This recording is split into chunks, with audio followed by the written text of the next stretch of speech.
በኢትዮጵያ ታምርት ንቅናቄ የምንሰራቸው ስራዎች ባንድም በሌላ መንገድ የግብርናውን ምርታማነት የሚያሳድጉ ናቸው።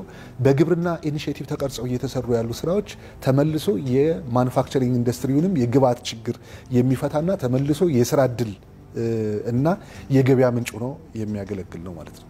ስለዚህ አሁን በኢትዮጵያ ታምርት ንቅናቄ ነባር ኢንዱስትሪዎች ምርትና ምርታማነታቸውን ለማሳደግ እየተሰራ ያለው ስራ፣ አዳዲስ ኢንቨስትመንትን ለመሳብ እየተሰራ ያለው ስራ፣